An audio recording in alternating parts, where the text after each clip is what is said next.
Everyone's talking about AI these days, right? This season on Compiler, we're diving deep into how AI is reshaping the world we live in. Join us for a new season of Compiler, an original podcast from Red Hat. Subscribe now wherever you get your podcasts. Omaha Steaks semi-annual sale is back. Save 50% site-wide on legendary steaks, juicy air-chilled chicken, beefy burgers, and so much more. Plus, get an extra $45 off when you use code PERFECTION during checkout at omahasteaks.com today. This sale only happens twice a year, so don't wait. Save 50% site-wide on steaks and more during the semi-annual sale at omahasteaks.com. Plus, get an extra $45 off with code PERFECTION at checkout. Minimum purchase may apply.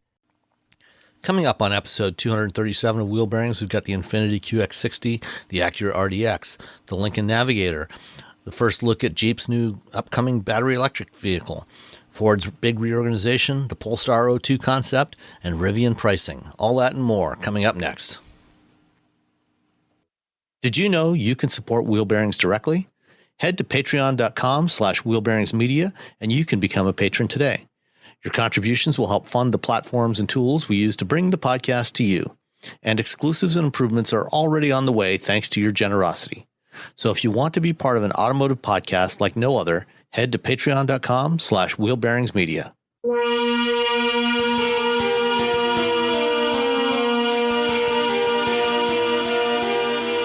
This is episode 237 of Wheel Bearings. I'm Sam Abu-Al-Samid, and I'm from Guidehouse Insights. That's the first time you've ever had to pause, Sam. A little bit of a brain fart there. He's like, wait, who am I?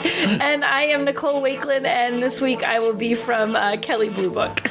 And unfortunately, Roberto pinged us a little while ago and said that he's got a terrible migraine this morning, so we're going to let him have the day off today. So it's just the two of us. Just us. Just us. And you're back from Disney, I think, right? I am back from my vacation. Yes, I had a great vacation in Disney World. Got both kids down there. One's in college, so it's no small feat to get all of us together at one time. So yeah, so it was a nice time, and it was nice and toasty warm. It was wonderful to be someplace where the air didn't hurt my face. So yeah, I appreciated that. Well, we were having a brief weekend of that this weekend here in Michigan too. I actually took the Miata out for the first drive of the year yesterday, and it was lovely. Nice balmy 55 degrees. It was perfect. See, and that's like a heat wave. When you live someplace where it's cold, like genuinely cold and snowy, it gets to the 50s. And when that first few days it does that, you feel like, okay, I'm just going to I need like a t-shirt and shorts, the top down, and open all the windows. It's like, that's a heat wave. the first time it hits 35 around here, that's t-shirt weather. So right? It's like things are melting. Yes.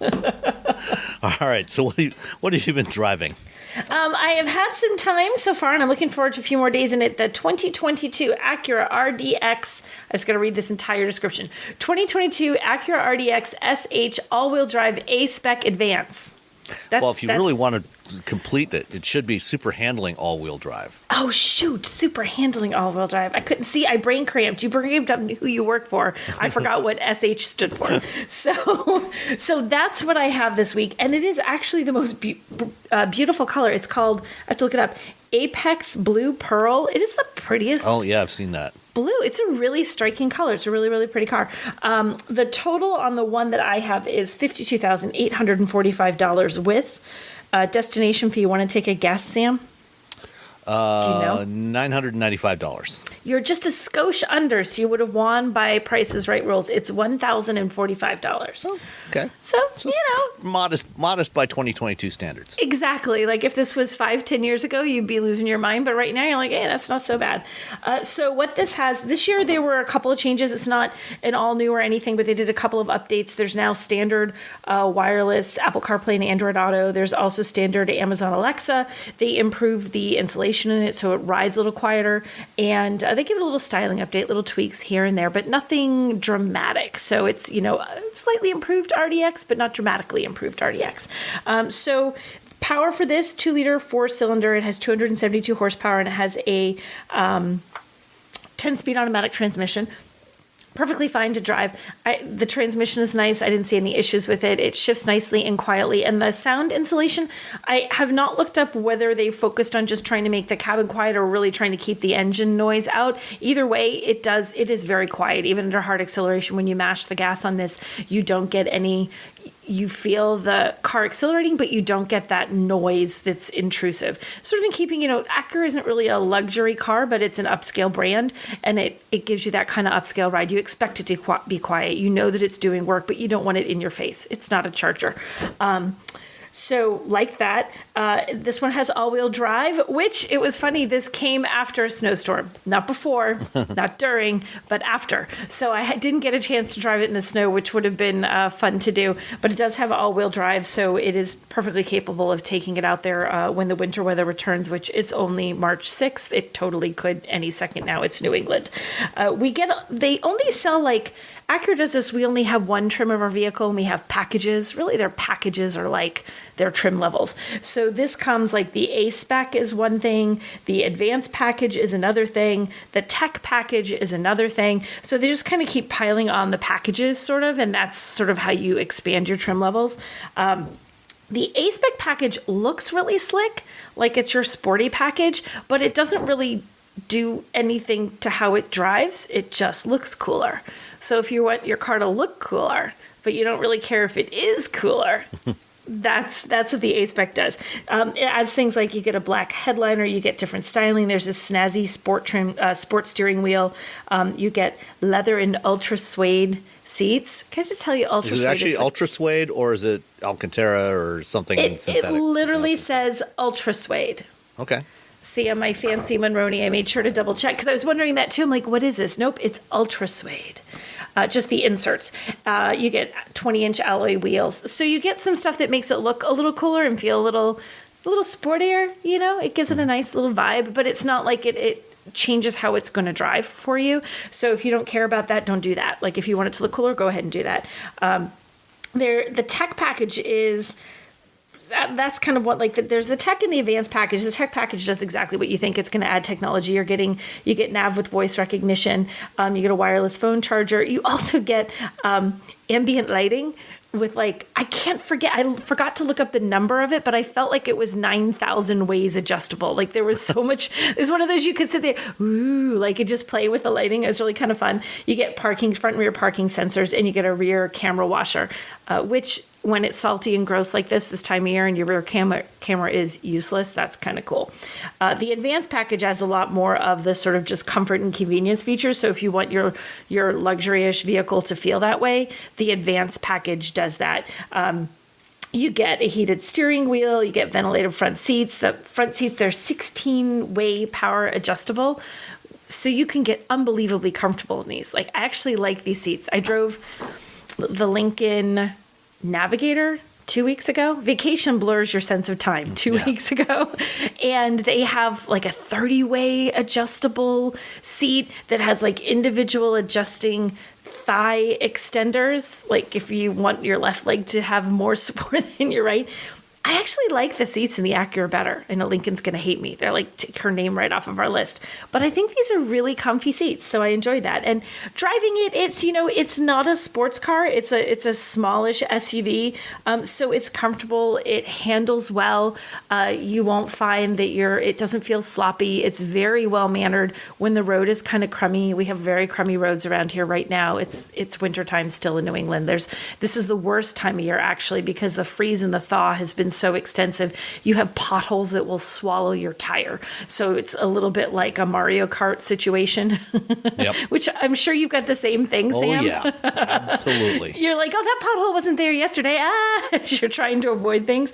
But it handles, so based on that, it handles really well. Nice, smooth ride, and it is quieter. I know they did some stuff to try to make it quieter, and it does feel a little bit quieter. It feels like a very road trip worthy car. It's comfortable, it's roomy enough, it has enough space for you and your family, and it's quiet, and it's not. I like the interior because it looks good and it feels good, but it gets a little luxury-ish vibe without feeling delicate. I have a problem with that when SUVs get too delicate and they're supposed to be family cars. And I think I wouldn't put my kid with her sticky fingers in there when she was little to save my life, because kids are hard on that kind of stuff. But this, Oh, yeah. they just look at a car. It's like, who's the character from Peanuts? Is it Pigpen? They just go around with a little cloud of dust. The kids get in the car and it's like, woof. It's like, what did you do? All I did was put you in there. So the Acura feels like it would hold up a little bit better to day-to-day family stuff. So overall, I like it. Like I said, this one is $52,000, so it's not almost 53. It's not cheap, but I feel like you're getting a lot. You get the style, you get a decent amount of performance, you get a huge number of features. So all in all, A+. I like this one. Yeah, I mean, I've always liked this current generation of the RDX, and also the first generation. The second generation, I was less enamored with. They went kind of softer with that one, more luxury. It had the V6. The original, the first generation, was the first Honda or Acura, at least sold here, with a turbocharged engine. It had a 2.3 liter turbo 4, and that was one of the first cars that they had that super handling all-wheel drive. So it's a torque vectoring system that automatically redirects the torque when you're cornering to help the vehicle turn in better and go where you're pointing it with the steering wheel. And I've always really liked that on both on the first generation and on this one, and I like the size of this one. It's a good size. It's roomy enough, for adults in the back, but it doesn't, it's not ginormous. If you don't need to carry 4 or 5 kids, Right. It's a really good size as a daily driver. I think, and the size that's a big thing with this too, because there's huge SUVs out there for people who either just want that or have large families or constantly filling it full of stuff. But there's something to be said for an SUV that still has enough room for, husband, wife, whatever, and 2 kids, and their stuff with being small enough that you can easily take it into a city. Like, it's not so small that it becomes compact crossover, that the second the kids are like tweens, it doesn't fit them and they're squashed in the back seat. This still has enough room, but keeps the dimensions to being something that would be super easy to take downtown. And, you could, if the kids Something are home, you can park. You can park without, you get those extra parking sensors as that one package, but you don't really need them. Like, this isn't so big that it becomes one of those things where you're wondering if you're going to, clip a car as you're pulling into a spot, or how close are you really to the curb. It's got nice dimensions. Got a nice little figure. And I like the design of it too. This current generation of Acura's design language, I think, works much better than the previous generation. Yeah. And it looks, and as I was talking about the A-Spec package adding a certain amount of like sportiness to the look and styling, this does have a sporty look to it. It doesn't look sort of bland and just another SUV. And I think part of it might honestly be this color. I can't tell you, you got to see this blue pearl. This Apex blue pearl is absolutely gorgeous. Sam, are you dying? Are you going to make it? I'm not dying. I'm fine. Okay. I could see him taking a drink of his water. I'm like, I'm about to lose Sam. But yeah, it is an attractive SUV. There's so many SUVs, so it's hard to get something that the styling actually looks in any way different or unique. And this one doesn't just blend. It has a little character. It has something a little bit different. So I like this. I think they did a really good job with this one. I really do. Yeah. Cool. All right. I have the 2022 Infiniti QX60 Autograph all-wheel drive.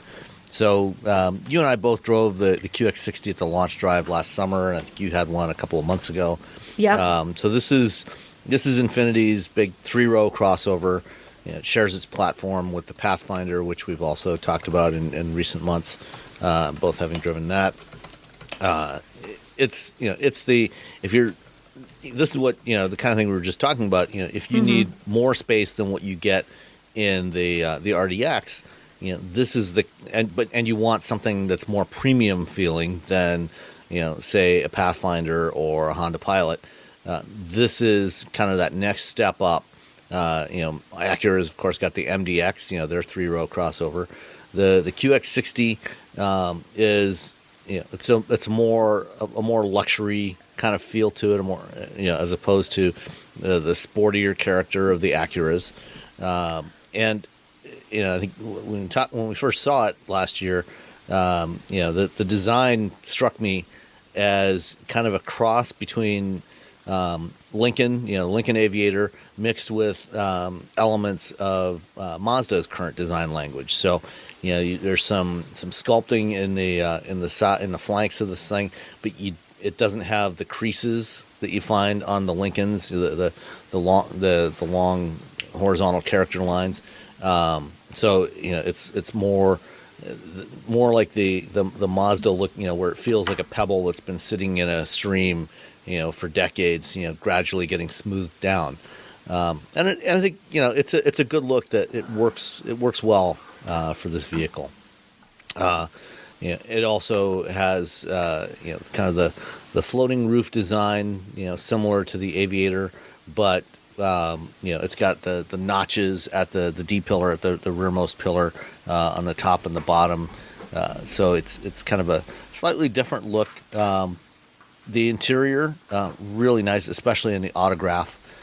Really well executed, really lovely materials, nice big bright screen. You've got features like ProPilot Assist, which is Nissan and Infiniti's hands-on driving assist system that does lane centering and adaptive cruise control. 3-row seating, even the third row, adults can reasonably fit in the back. You wouldn't want to take a long road trip in that third row, but to go out to dinner, go somewhere, go across town, it's fine back there. This one, the one I have, has the available captain's chairs in the second row with the console that is removable. So if you want to have a pass through to the third row, you can easily reach down and pull out that console. Of course, you'll want to do that before you leave. I don't think you'd want to have that somebody having to hold that in their lap. But it gives you, if you don't need the pass through there, then it gives you a nice nice bit of storage in there. Otherwise, you can just take it out and have that pass through. One of the great features, if you are using this as a family hauler and you've got young kids, that it shares with the Pathfinder, of course, is the second row seats tilt up from the front and allow you access to the rear without folding down the second row seat backs. So if you have car seats in that second row, you can leave them in place and just the whole thing pops forward, which is very handy. Let's see, find the Monroney here. Okay, so the one that I've been driving is in the deep Bordeaux with black with the saddle brown interior, which is I love that interior. It's really pretty. Yeah, beautiful. It's a great color combination. Mm-hmm, it really is. 295 horsepower, 270 foot-pound torque, 3.5 liter V6, 9-speed automatic transmission, which was probably the single biggest upgrade for both the QX60 and the Pathfinder this year from the previous generation. They ditched the CVT that they were using. This feels a lot nicer, a lot smoother. It's very quiet. You really never feel the transmission shifting at all. It just does its thing. You've got features like trailer sway control, which is very handy if you are towing. You can tow up to 6,000 pounds with this thing.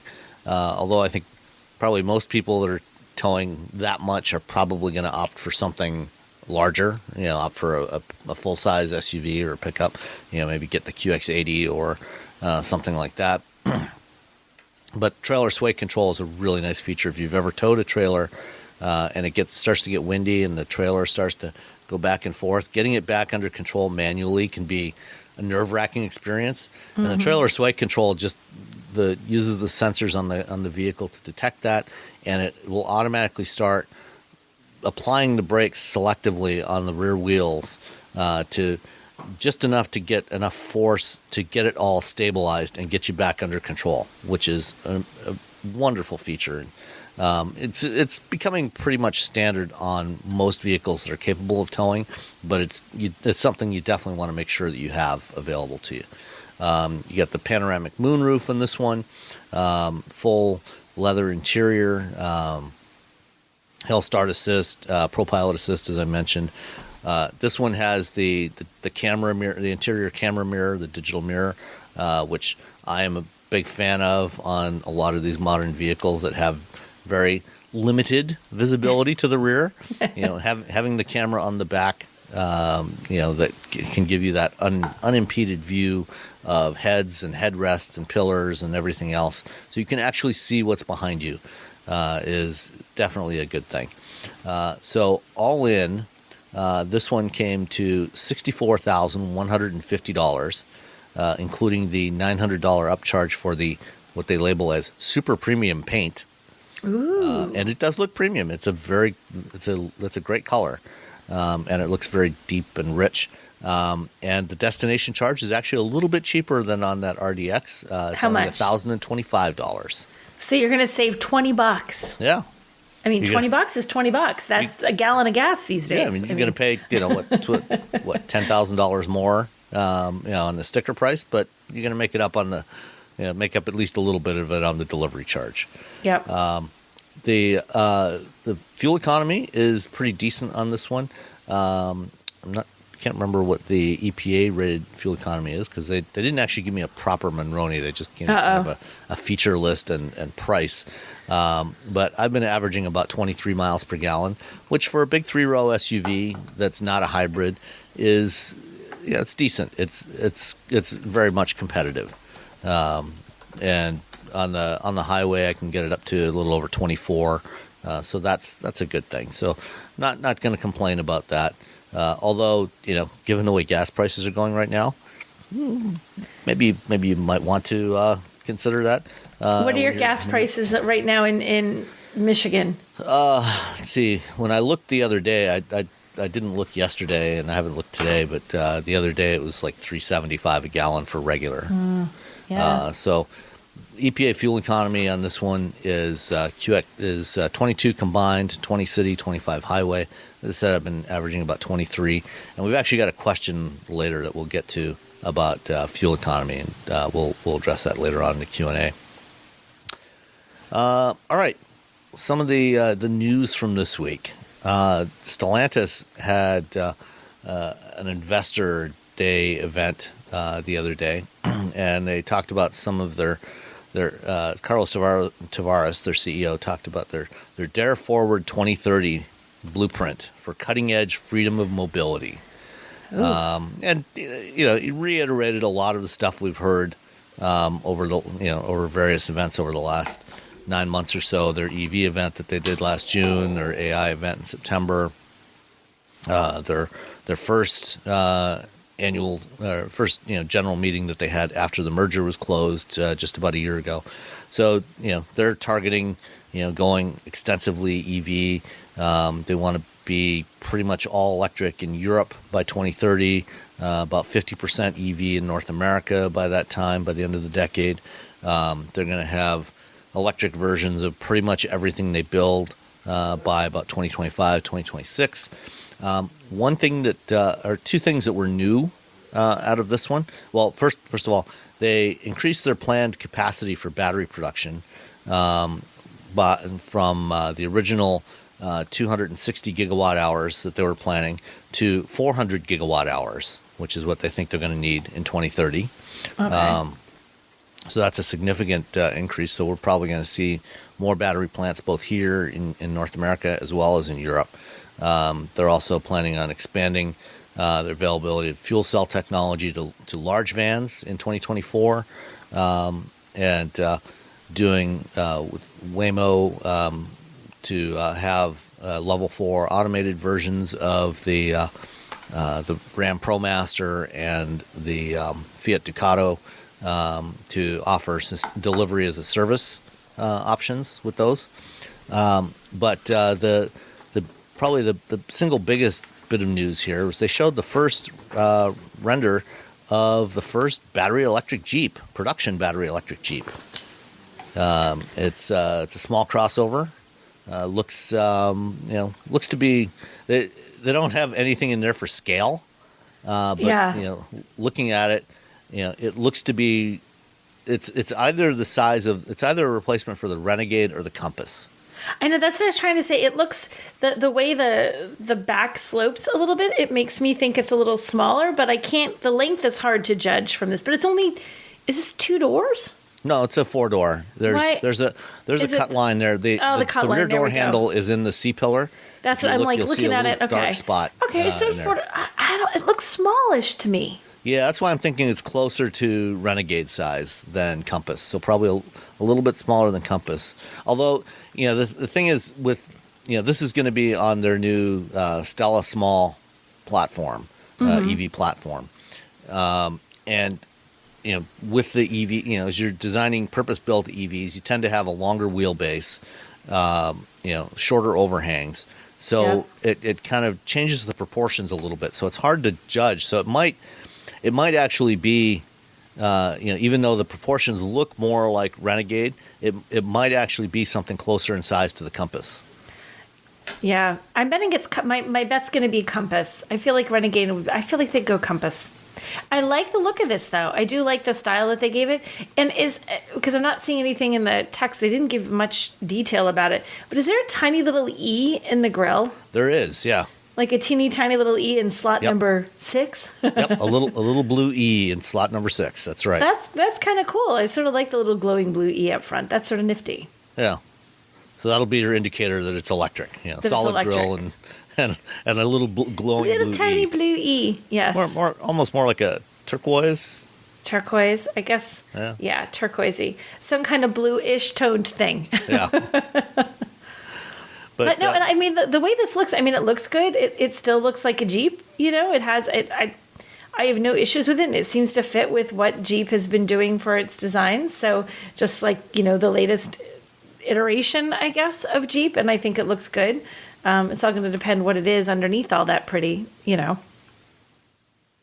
And I suspect that it'll be very competitive. Tavares did talk a lot about their EVs, trying to make sure that they are in fact competitive, and be able to beat the competition in all the various attributes that they need, like range and capability. And they also showed a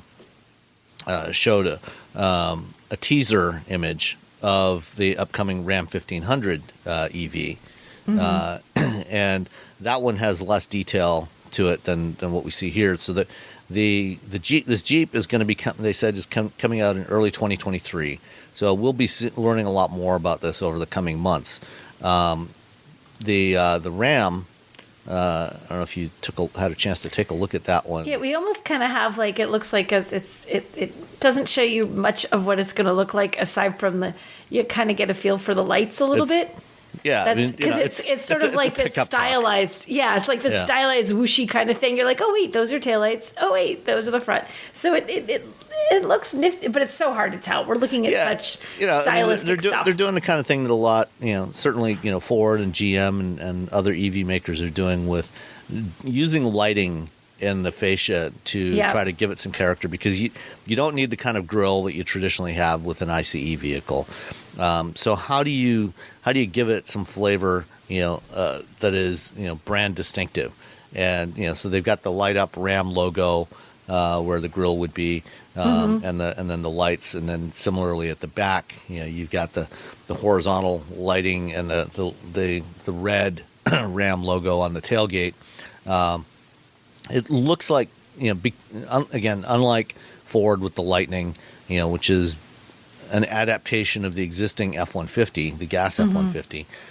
This is built on their new Stella frame platform. So in that respect, it's going to be like the Silverado. So it's a purpose-built EV. Looks like it's got a little bit of the flying buttress look, like you have, the Avalanche style look that you have on the Silverado EV.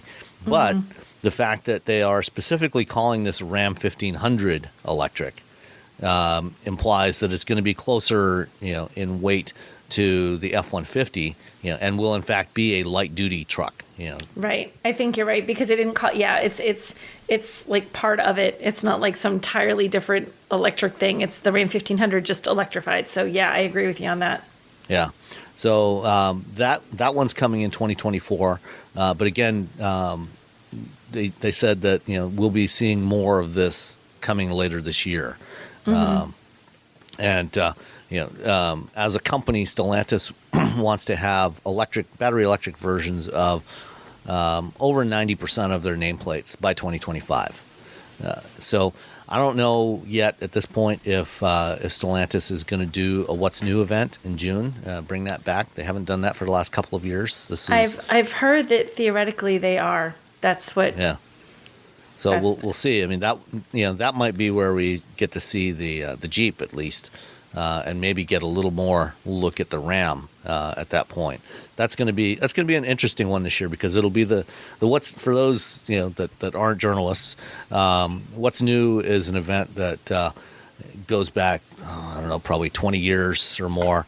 That Chrysler started. I think might have even been before Daimler Chrysler.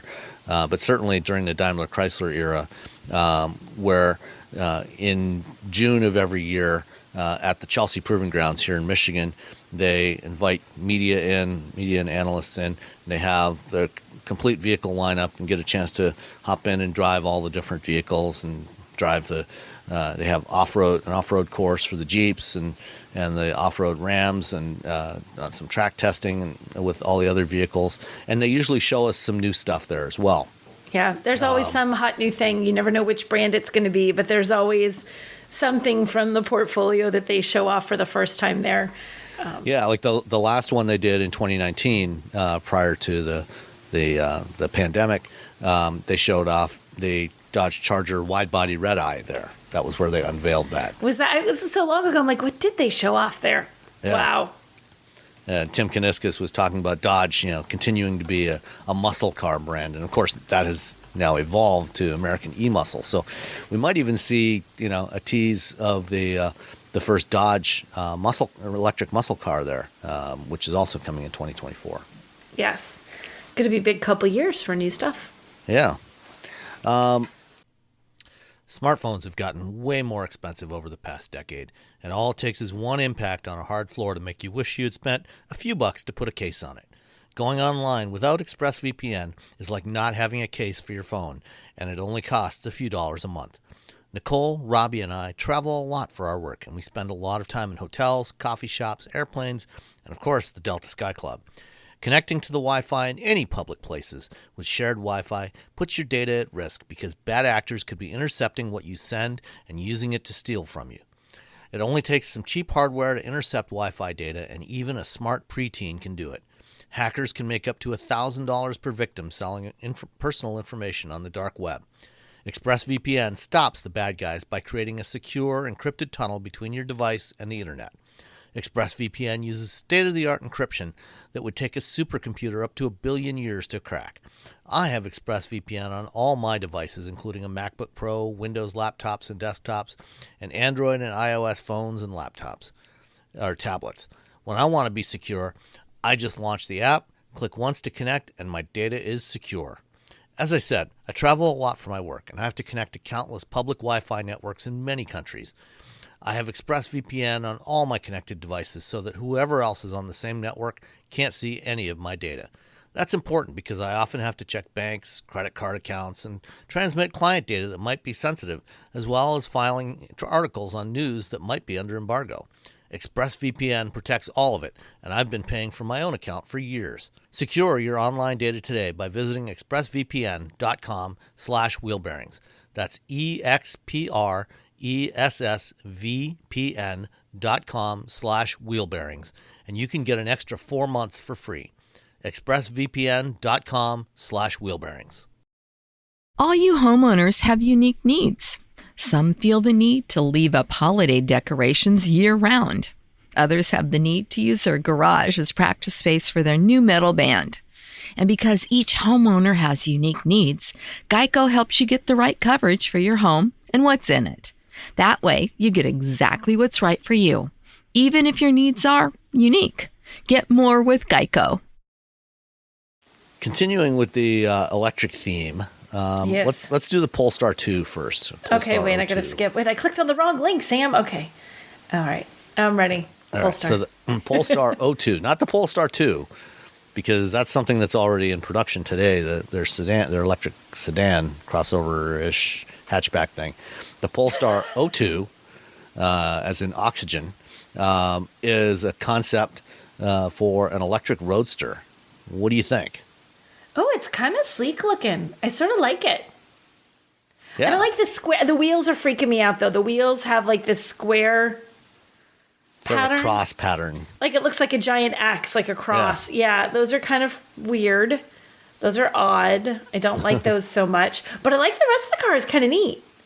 Yeah, I think it's a great look. I think, and we're starting, with their previous concept, the first concept they did, the Precept, and now this one, we're starting to see the Polestar brand kind of separate itself from Volvo.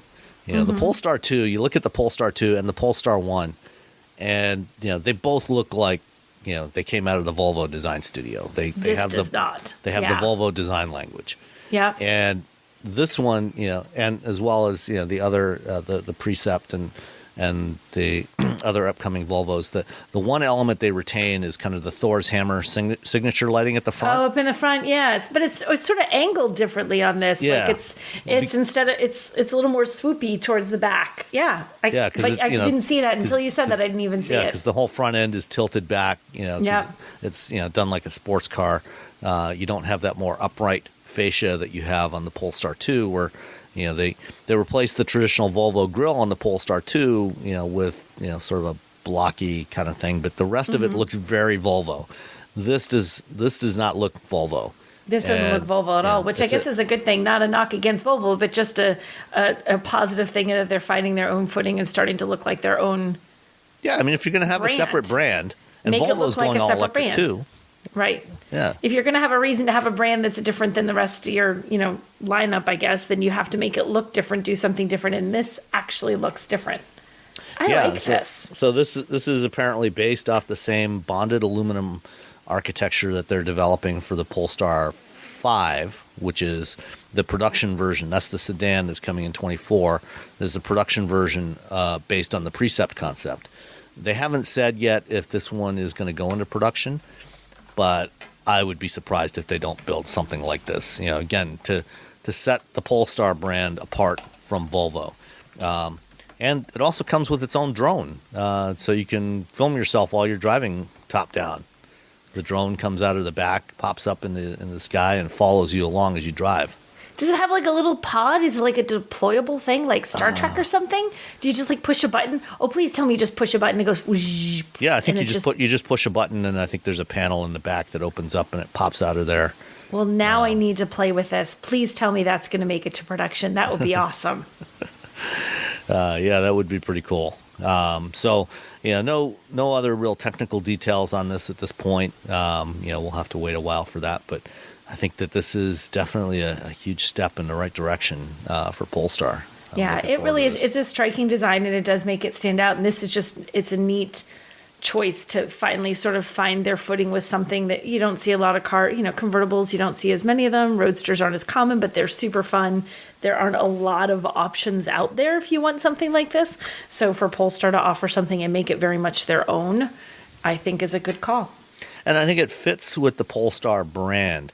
Because for those not familiar with the history of Polestar, it was a Swedish company that started off in the mid '90s, developing racing versions of Volvos. So they built versions of the Volvo 850 wagon and some other Volvos for touring car racing, and then they started doing higher performance road cars based on Volvos, and then eventually, I think it was about 2005 or 6 maybe.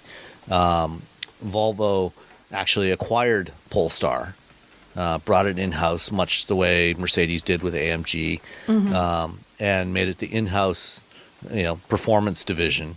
And that's why you have so-called Polestar engineered versions of various Volvo models, and you can always tell when they're Polestar engineered because they have bright yellow seat belts. Yep. And then a few years back, they decided, Volvo and Geely, the Chinese company that owns Volvo, decided to break out Polestar again as a dedicated EV brand, but to keep it, with that performance flavor, higher performance flavor than what you would typically get from a Volvo. So I think that this would be a good addition to that lineup. I agree. I think it's a great addition. I'm curious. I love to see these concepts, but you just never know what's actually going to be what you see when the time arrives. So I hope it looks as good as this, and there's some very distinctive design elements to this. I hope they keep that when they actually put this out there, and you're like, oh, wait, you got rid of the cool bits. All right. Let's talk about Ford. Let's talk about Ford. They had a little announcement earlier this week. They're reorganizing, and that can often be a really traumatic, painful, and often not very effective thing for a big company to do. Yes. Corporate reorganizations often go awry. They often do go sideways. Yeah. So this one, Ford and GM both, as well as some other legacy automakers, have been getting pressure from Wall Street financial analysts for some time now to spin off their EV businesses, which to me always struck me as a dumb thing to do. The only ones that would benefit from that are the Wall Street investment banks that would be underwriting, the IPOs and things like that. They're the ones who make out on these kinds of deals. For the automakers, the reason the rationale supposedly to do this would be to unlock shareholder value. Because so many, EV companies, or more specifically Tesla, has such an outsized market capitalization compared to its sales and its revenues and profits, that they figure, well, if Ford spins off its EV business and GM spins off its EV business, you've got these two huge new EV businesses that would have huge market caps, and then they could. But then the problem is, now that they're separate companies, now they've got to replicate a lot of the things that they already had within their parent companies, and they also don't have access to the cash flow that those parent companies have and the profits those companies have, and so they've got to raise capital in order to spend $30, $40, $50 billion over the next half a dozen years to build all these battery plants and retool all these factories. They've got to raise that money somewhere else. And, I think part of the reason why Tesla is valued the way it is because, it has been, it has largely had the EV market to itself. And a lot of people bought into that, for that reason. But, once you suddenly have a whole bunch of EV only makers, then there's no guarantee that they're all going to get that same kind of market cap. Certainly we've seen. It was very different when Tesla came into being as Tesla than it is today with Ford announcing with what they're doing. I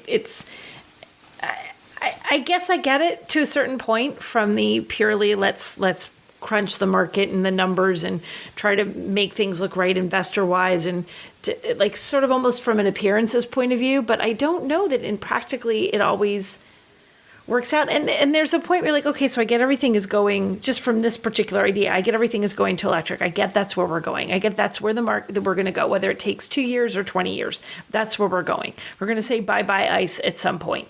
But then what do? You just now you've lost a division entirely and you just say, well, we're not just going to be that old one at all. We're just going to go by our new name. At some point, you just got to ditch the old name. Why don't you just keep the name you had and keep the divisions you had and just gradually morph them? I don't know, Sam. So what Ford has decided to do instead is they created a new business unit called Ford Model E, and they that is their business. That's the unit that's going to handle development of electric vehicles as well as all the software and services for the whole company. And then the traditional internal combustion business, all the legacy stuff, that is now a division called Ford Blue. Ford Model E is going to be run directly by Jim Farley, the CEO of Ford. And kind of the day-to-day operations of that is going to be overseen by Doug Field, who came most recently from Apple last fall. Before that, he was at Tesla. He was in charge of engineering at Tesla. And Kumar Golhatra, who we both know, is going to be running Ford Blue. Ford Blue will have responsibility for the traditional vehicles and also manufacturing and some other stuff. And then Ford's also got the Ford Pro commercial vehicle business that they launched last year. And the unit formerly known as Ford Smart Mobility is now called Ford Drive. So you got 4 main business units, or 5 actually if you count Ford Credit, which is also a huge profit driver for the company. One of the interesting things about this is, they're not, between Ford Blue and Ford Model E, they're not going to replicate everything. So, for example, Ford Model E is doing software, and that includes things like developing driver assist systems like Blue Cruise and Lincoln Active Glide. And they'll develop that stuff and provide it for the vehicles out of Ford Blue. Similarly, Ford Blue is going to be overseeing most of the manufacturing and building vehicles for Model E. So, this is one of the things, if you were to actually spin it off, you'd actually have to duplicate all that stuff. Mm-hmm. Now you get to leverage, and optimize all that stuff and just have one group, handle it for both, which I think is a smart thing. But to me, one of the most interesting details, I watched the presentation and the Q&A out of this whole thing. The marketing and distribution is also out of Ford Blue for now. But Kumar Galhotra talked about what's going to happen with dealers. And I think, we've talked, over the past several months about, what dealers are doing with markups and things like that, and, the vehicle shortages. And one of the things that Galhotra talked about was working with the dealers to get them to specialize more.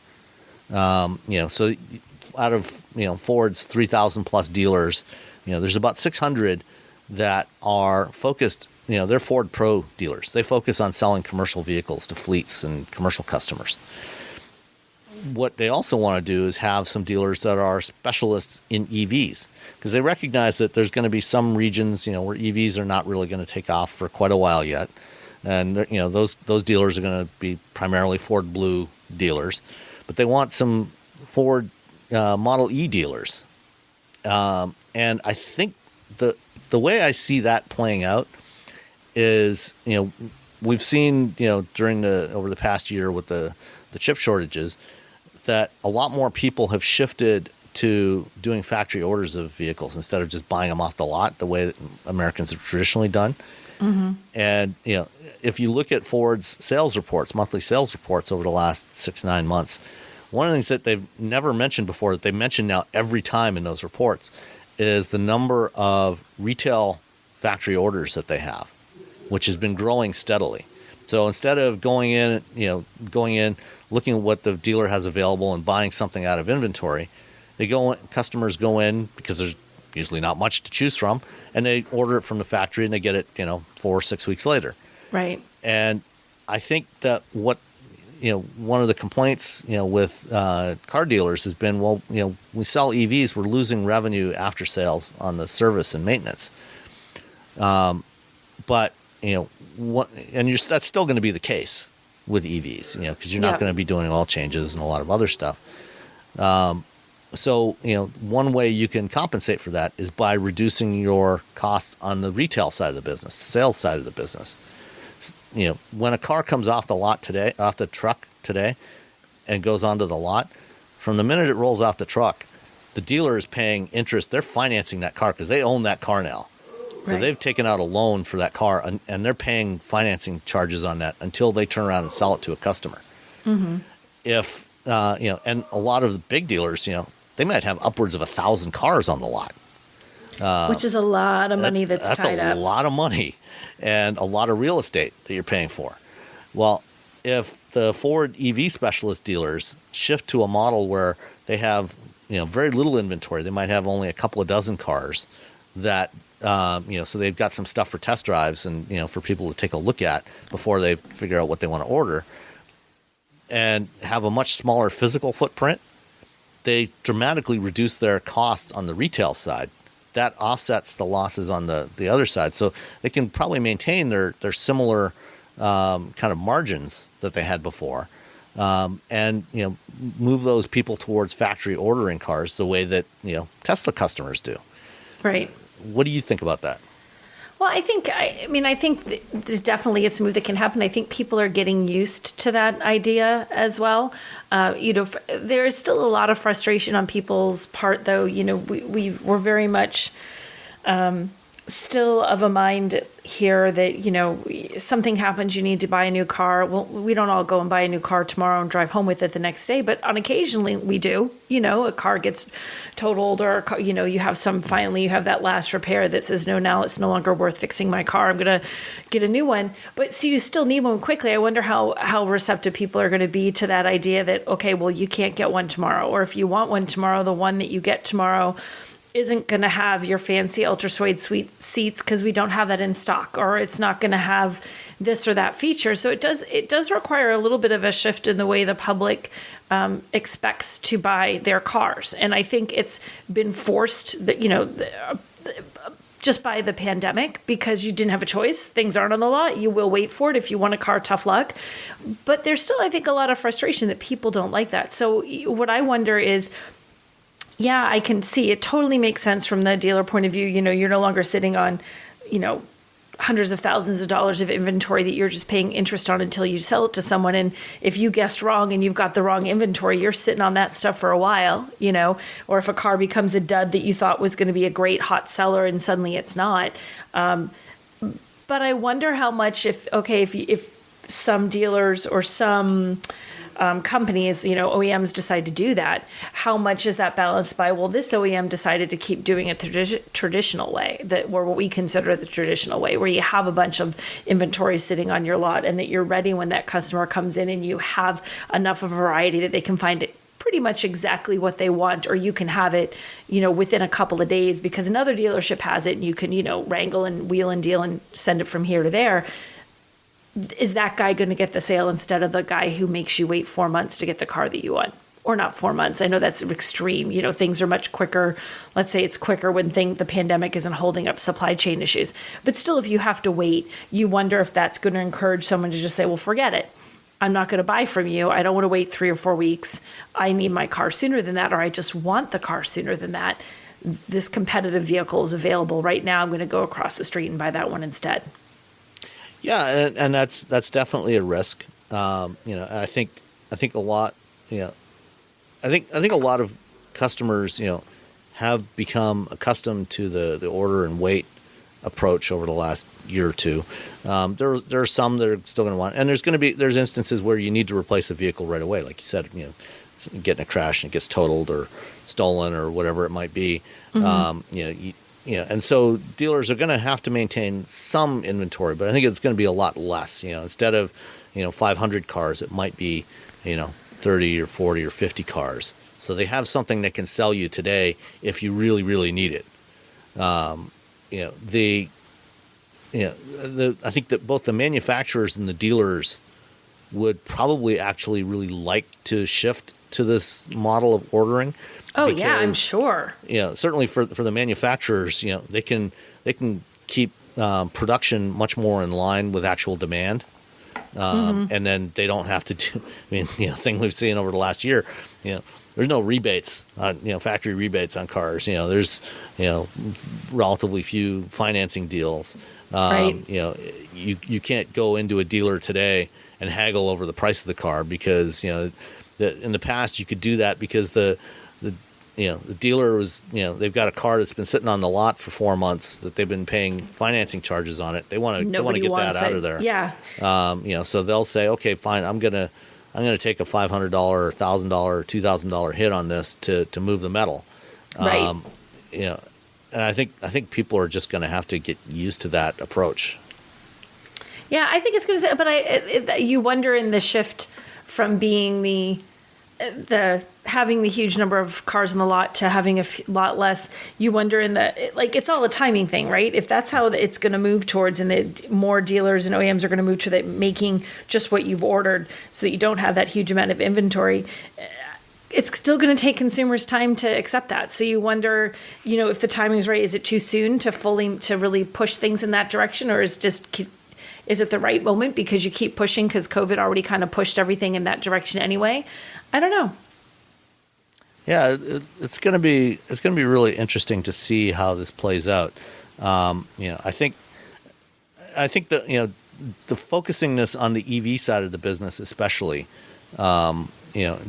taking the EV side in this direction first. Yes, I think is going to be more appealing, especially because people that have been buying EVs, they look at the way people buy Teslas and they say, yeah, I kind of like that approach. right. And I think those customers are going to be more accepting of this early on than I agree. Well, and also it's sort of the idea, EVs are new still in the grand scheme. Most people don't have them. Most people aren't real comfortable with them yet, even if they know they're out there. So it's new tech. It's a new thing. So if you're finally looking for an EV and you're just investigating making that switch, and they say, oh, well, how we sell this is you have to, order what you want. There's not, maybe it's just going to be easier to swallow because you think, oh, well, that's how it works with EVs. It didn't necessarily have to, it could have been massive amounts of inventory in the lot. But if as your first experience with buying EVs is, well, this is how it works now that we do EVs, there might be a greater acceptance of, oh, okay, well, this is how things work in the brave new world of electrified vehicles, so it's not that knee-jerk reaction like I expected. Well, go buy an ICE, even though that's not really what it is, that helps make the mental shift a little easier to reconcile. Yeah. Cool. All right, let's stick with the Ford Motor Company for a minute and talk about a vehicle that both of us drove a couple of weeks ago. Yes. We were on separate waves, but we both got a chance to drive the refreshed 2022 Lincoln Navigator. Mm-hmm. What did you think? Overall, I like it. I mean, the Navigator is this giant beast of an SUV. It is, like you said, compared to the RDX, I want all the room for everybody and all of their stuff all of the time, and I will never drive this into a city kind of a car. We didn't even drive the extended wheelbase version. No, we didn't. We drove the quote small version of the Navigator. I mean, but there's something to be said for that. If you want that big, impressive, just large, luxurious SUV, this is exactly what you get. It has makes a striking first impression. The grille is large. It's very bold. It looks every bit the luxury car driving up to you. If someone parks it in front of you, that is a luxury SUV. You don't even have to look to see what the brand is. You know that you're driving something that's luxury. You open it up and inside it's the same way. And they offer those, and I've drawn a blank, but you probably have it right at the ready. But they have the special sort of themed interiors, and they came out with the black label, and it gets two new black label. There's Central Park is one, and I can't remember what the other one is. I've forgotten. Central Park but the Central Park one, it actually has there's all this laser etched wood, and it looks like Central Park and the blocks that are in Manhattan. It's a map of the pathways in Central Park. Yeah, and it's got this outside. You glance at it, you'd swear it's black, but it's this really dark green. You have to almost look at it in just the right light to see that it's not black. And inside there's also a green. And again, it's this very dark, subtle green. You don't realize, it takes you a second. What am I looking at? A dark gray, a black? Oh no, I'm actually looking at a green. It's really, really pretty. So they did these beautiful themes. Now, it's Invitation is the other one. Invitation, there it is. So, and they're gorgeous. Are they a massive, huge change? No. Do they add things that wouldn't? No. There's laser etched wood in other cars. There's, branded stamps in the Ram. Siri is asking me if I need something on my watch as I'm talking. Seriously, I'm not talking to him. But so it's not like it's this giant move forward. You can find other luxury SUVs that have these kinds of things. It's more a matter of how well Lincoln packaged it, and they packaged it very well. And it's a very smooth ride. It's a very comfortable ride. It has those 30-way adjustable seats if you do want to adjust each of your thighs to a different level. I like it overall. It's not inexpensive, and I don't have pricing right at my fingertips, but you're paying for that luxury, but do you feel like you're getting what you pay for? I think you do. Yeah, I mean, for me, one of the things I like most about those 30-way adjustable seats is the massage functions. I think they've got 6 or 7 different modes for that, and I'm a fan of the relax mode for the massage Yes. function. And one thing they added for the 22, so like the changes to the 22, the visual changes aside from the black label themes are pretty subtle. I mean, unless you put them put a 21 and a 22 side by side, chances are you're probably not even going to really notice the difference. But the interior, the big changes, they went to a larger 13-inch center touchscreen display. Yeah. And they also added the heating, standard heating and cooling and massage for the second row seats as well, which we got a chance to try out the second row massage seats on the way from the hotel to the the Lincoln Studio? Studio, No. boutique. It's Boutique. not a dealership. It's like a little boutique kind of thing with a it's kind coffee of a pilot, bar. not a pilot, a satellite store for a main Lincoln dealer.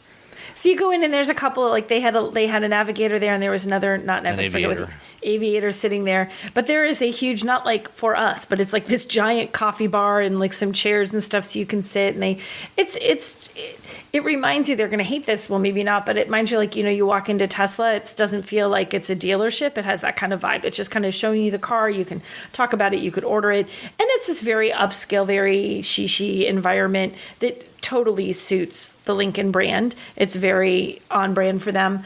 But yeah, they did give us, normally we drive wherever we're going on these programs. This is like, no, you will each ride in the back while we drive you so you can experience what it's like to be, chauffeured over. And I'm like, this isn't bad. I'll take this. This is okay.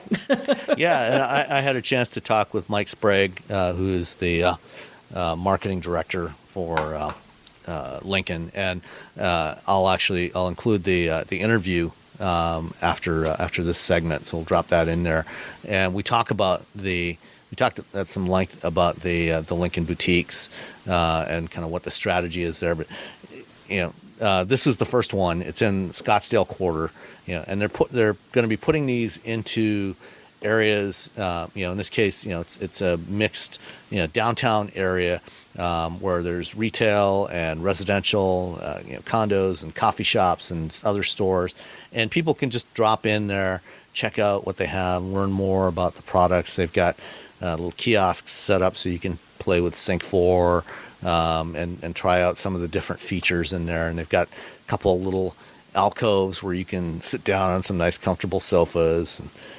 it's pretty impressive. I guess they're getting quite a bit of foot traffic through there already since this first one opened up. And next one's opening up in Maryland, I think, sometime later this month. And other dealers will be opening up more of these.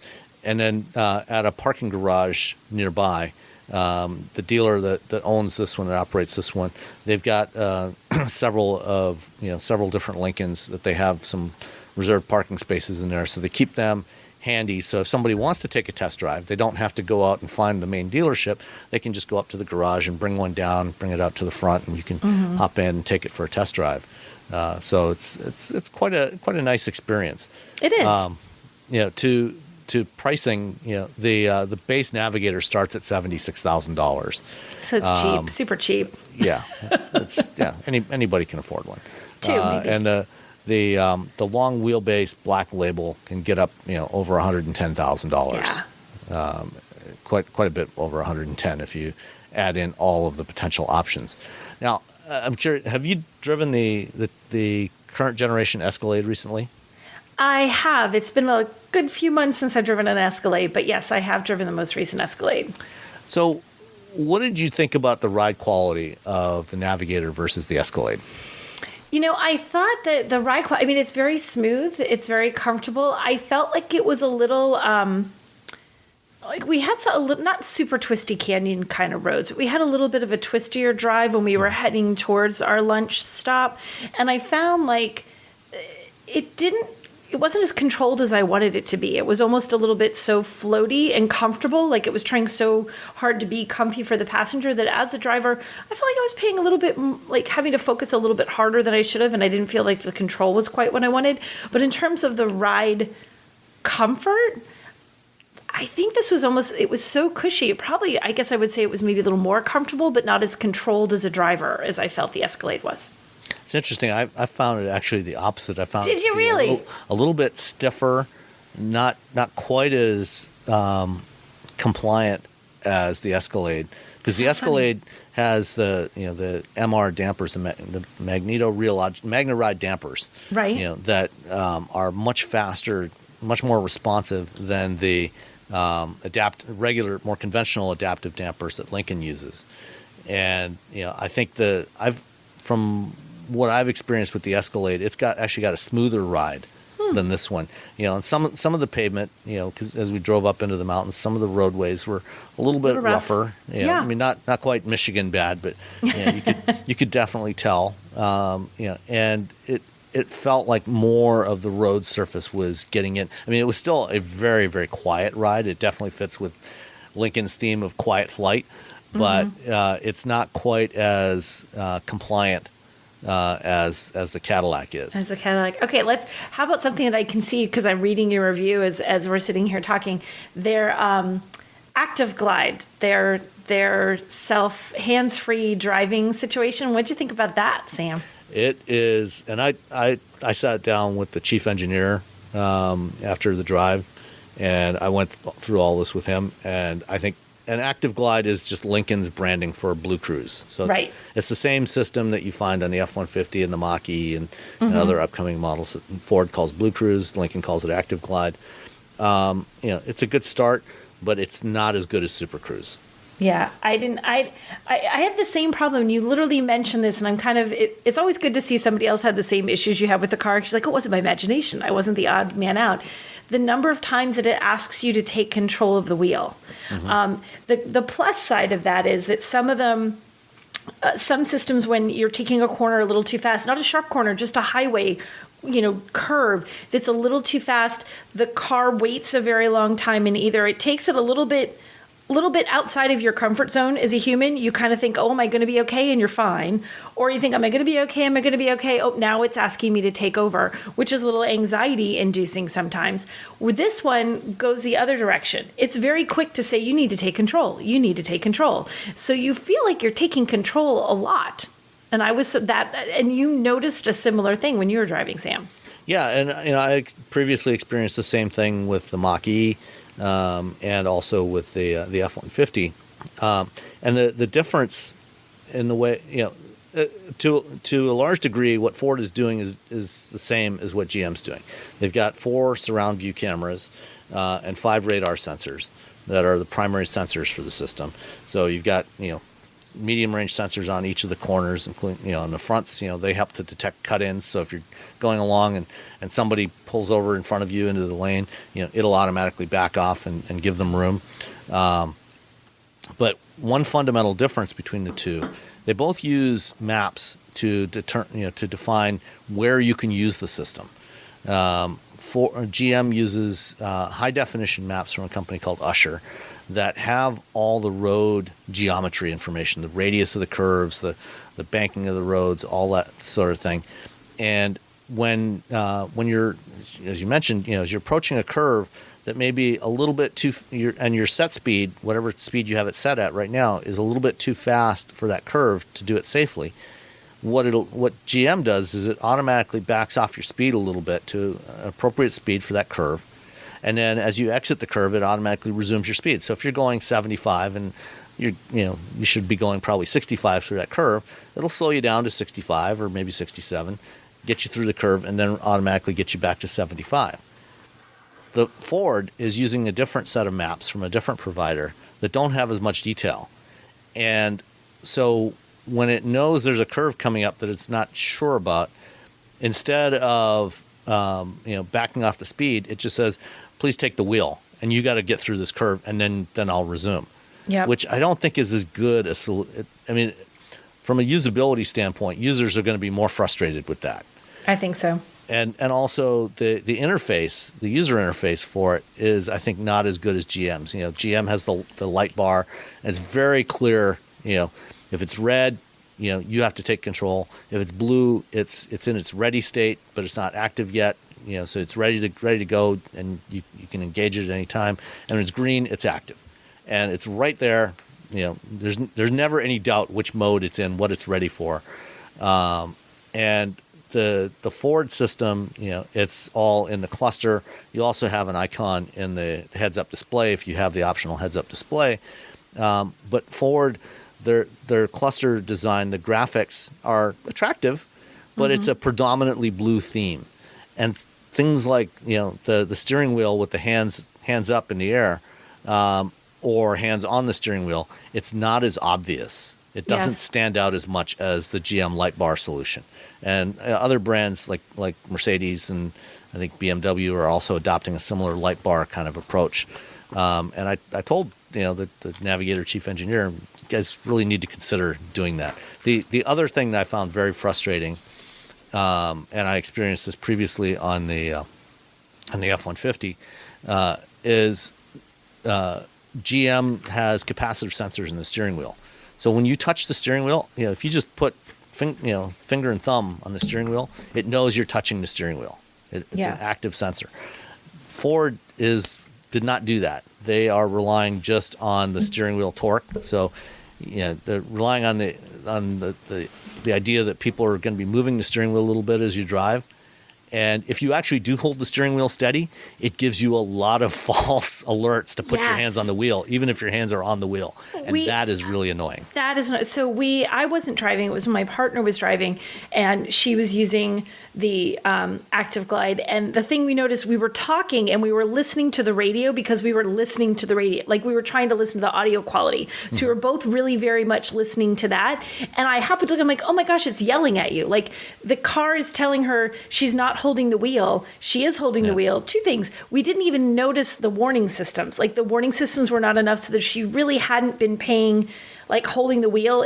It just, they aren't enough. But also they're very quiet. They don't notice, they don't warn you aggressively enough. So that if you really were zoning out and you really needed to take the wheel, or you're about to take a turn that was dangerous and you need to take the wheel, it's not aggressive enough about making sure you notice that. But also she literally had her hands on the wheel. She is driving.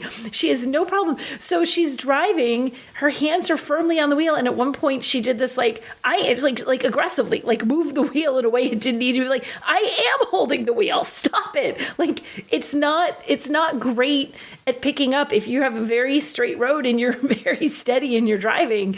It's like, oh, clearly they're not paying attention. No, she is paying attention. She just doesn't need to be moving the wheel constantly right now. So we ran into that same thing, that it doesn't notify you enough, loudly enough. It's not as aggressive enough in making sure that you see those warnings. So if you really did need to take over, it's not aggressive enough. And then, but as far as how often it warns you, stop it. I'm holding the wheel. It too often thinks you're not holding the wheel when you are. Yeah. Ford, later this year, I think Ford is switching to a different map provider. They're going to be using maps from Mobileye, which have a lot more detail. And when they do that, that should enable them to do at least the curve control better. A little bit better. That would be nice.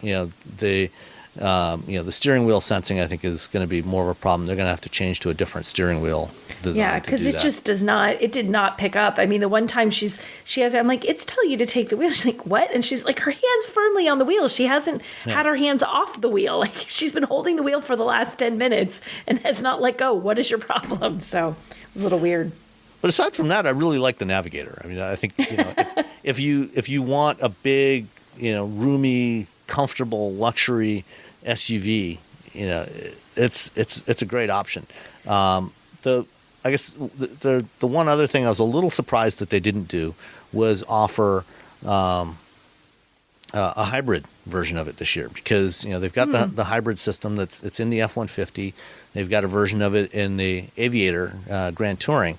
I'm a little surprised that they didn't offer that as an option here in this vehicle, because fuel economy, a big SUV like this, fuel economy was not particularly impressive. Not great, yeah. Yeah, and having driven the Escalade with the diesel engine, the optional diesel engine, that thing gets 22, 23 miles per gallon. Getting 16 in this one, especially the way gas prices are going, might be a bit painful for some people. But yeah, I didn't ask them about that. Did you happen to ask at all about their decision to not do hybrid? I did not ask, so. No, well, I mean, I asked, but they said, we don't comment on future product kind of thing. So I suspect it may come. Then that means it's coming. Yeah. If it was, I would be surprised if it doesn't come sooner rather than later. Yeah. Maybe later this year, maybe next year. Yeah, and like Sam said, as we were ripping apart, the feature that we didn't like, it kind of was sort of the same kind of thing, the sort of hands-free / not hands-free autonomous driving kind of thing. That's the system that it's all kind of wrapped into one thing. So if that isn't a huge deal for you or a deal breaker, you don't want that to be the best it can possibly otherwise. I mean, that's one part of a very large vehicle with lots of features that has a lot of luxury, that looks, feels, and drives like a luxury car. Those features are all really good. I think maybe Sam and I were both just really excited about that whole active glide thing, and it was a little bit of a letdown. and I really liked the Central Park theme, that dark green. When we first saw it, we saw it in the boutique. In the lighting in there, it basically did look black. Yeah. Once I got it out in the sunlight, though, I mean, you can see the green in there, and it really is stunning.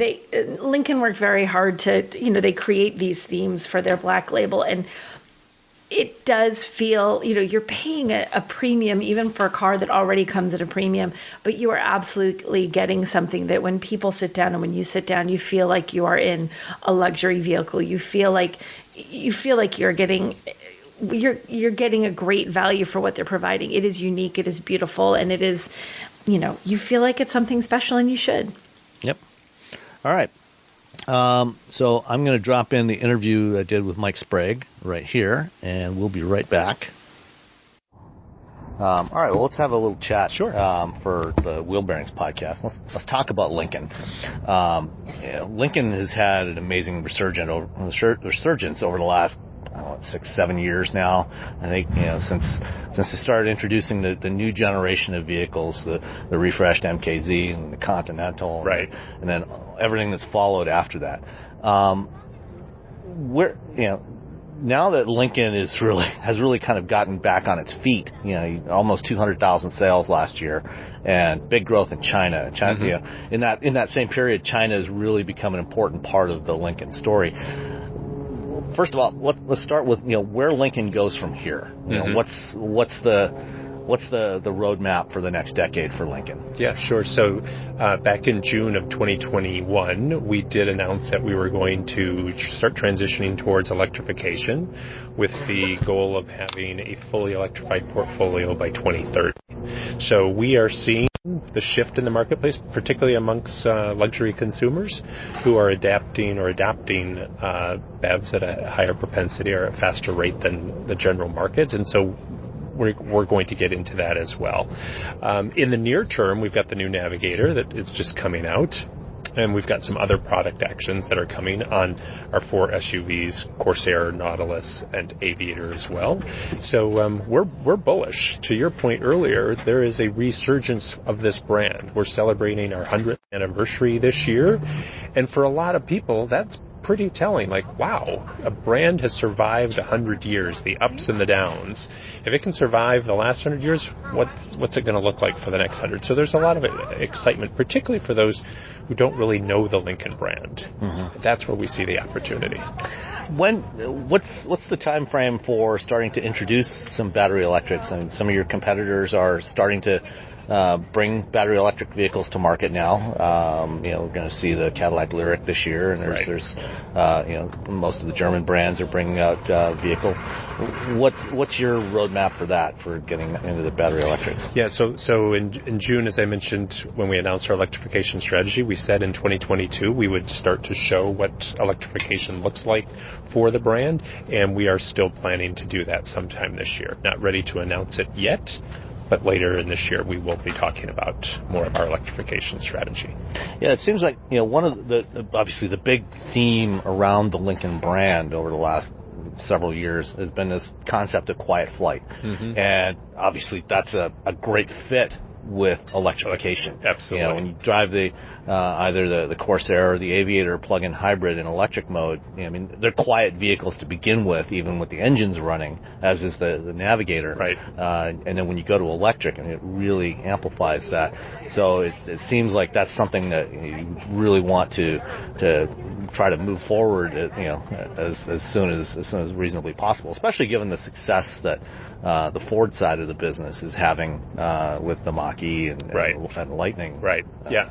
And our designers are embracing it. I mean, they are really excited about electrification because it does open up so many opportunities for them, particularly on the interior, because you don't have all of that structure that you have with a typical ICE vehicle. So it's very exciting to see what they're going to be introducing from an electrification standpoint. Now, as you shift to electrification, one of the challenges for any automaker as you start to introduce electrified vehicles is you potentially start to lose some product differentiation. Traditionally, powertrains were a big part of what gave a vehicle its character, and electric, everything's very quiet, smooth, and so I think it seems like it with going electric is actually going to be a great fit for Lincoln because you've put so much emphasis on user experience over the last several years with Black Label. How do you see well, let's start off with where user experience is today. I mean, one of the things we saw today was the first Lincoln Boutique here in Scottsdale. Yeah. Yep. Mm-hmm. Tell me about the Lincoln Boutiques and what the concept is there. Yeah, sure. So we started with what we called our Lincoln Experience Centers, and we had one in Frisco and we've got one in Newport Beach. And what we wanted to do was showcase to potential clients what the Lincoln brand stood for, also with the portfolio of products. David Kimmerly, who owns Sanderson Lincoln, went to Newport and said, wow, there's this new area in Scottsdale called the Scottsdale Quarter. I think this would fit perfectly. It's an area where people live, work, and play. And he said, this is how people want to shop, which is what we've been saying as well. People don't necessarily want to go to a big automotive retailer anymore. They're looking for maybe a smaller boutique like we have, where they can have a more intimate experience, and it's worked out well. He opened it last summer, and it's just been a huge hit. And so we're now opening our second one with one of our retail partners in Bethesda, Maryland. And for us, with our facility in Newport Beach, it's really a great opportunity to test and learn. We bring in, we've brought in our Aviator Shinola concept, and we brought in the Art Design Center car, and people loved it. They fell in love with it. It attracts people in. Again, it's a non-threatening environment. They can learn about the Lincoln brand. They were telling me they had one guy who came back 12 times before he ultimately went to the dealer and bought the vehicle. He just liked the atmosphere, liked the environment, got his questions answered, came back, had some more, and finally he went and purchased the vehicle. So will the boutiques be someplace where a customer can actually come in and place an order for the vehicle, or is it just kind of a place to interact with one or two of the models? Absolutely. No, they can come in, they can test drive, they can place an order. If the retailer has stock in another location, they can take delivery of there. With our pickup and delivery service, they never have to go back to the boutique or to the main store to get their vehicle serviced, because we'll come and pick it up and manage the service and bring it back. So it's and the boutique is there to help facilitate all of that. They could just go online and order the vehicle. Nowadays, particularly with luxury clients, we find that people still want to have that relationship with somebody. They still want to touch and feel the materials, particularly in a luxury vehicle when we're using, really, high-end, really quality materials. And people want to feel that, touch that, see the quality, see the craftsmanship, understand the story of the Lincoln brand, particularly if they haven't been on this journey with us. Yeah, and for those that most people obviously haven't seen a Lincoln boutique. You've got a coffee bar in there. You've got a couple of little nooks where, some sofas where people can sit down and chat. Will the idea be to have some salespeople in the boutique that can explain and give a walk around. I mean, they're not very large. It's what 1,000 square feet? Yeah, right, exactly. You can put 2 or 3 vehicles in it. And what we learned is we've launched our vitrine facilities, which is kind of our new image design from a facility standpoint a couple of years ago, and we put in the coffee bar. And the biggest lesson learned is that that's where most people want to conduct their business. They want to sit there in a relaxed environment, have a coffee, have a soda, do some, have some sort of drink, and just have a casual conversation about the vehicle that they're looking for. For our sales consultants, they love it because, again, it's non-threatening. They're engaging to understand what the people are really looking for. They're listening to what their needs, their desires are. It's turned out fantastic. That's the biggest lesson we've learned, which now is in the boutique as well. Yeah, and this area, this neighborhood where the boutique here in Scottsdale is, looks like it's kind of a little shopping and retail and food district, some restaurants and right above it, people are living. Mm-hmm. There's a Lululemon on one side, and there's a creamsicle ice cream shop on the other, and there's high-end restaurants all around. Some entertainment there as well. So it's where people are, and that's where we want to be. As opposed to being out in some strip mall or auto mall out on the perimeter of the city. 15 miles outside, right, exactly. I could just come down from my condo and talk to somebody and say, yeah, go ahead, I'll take that. They were telling me a story today. Somebody was in town. They had a return at Lululemon, came into the store, said, I'd like to test drive that. They test drove a Navigator, left and off and said we'll be back in a couple months.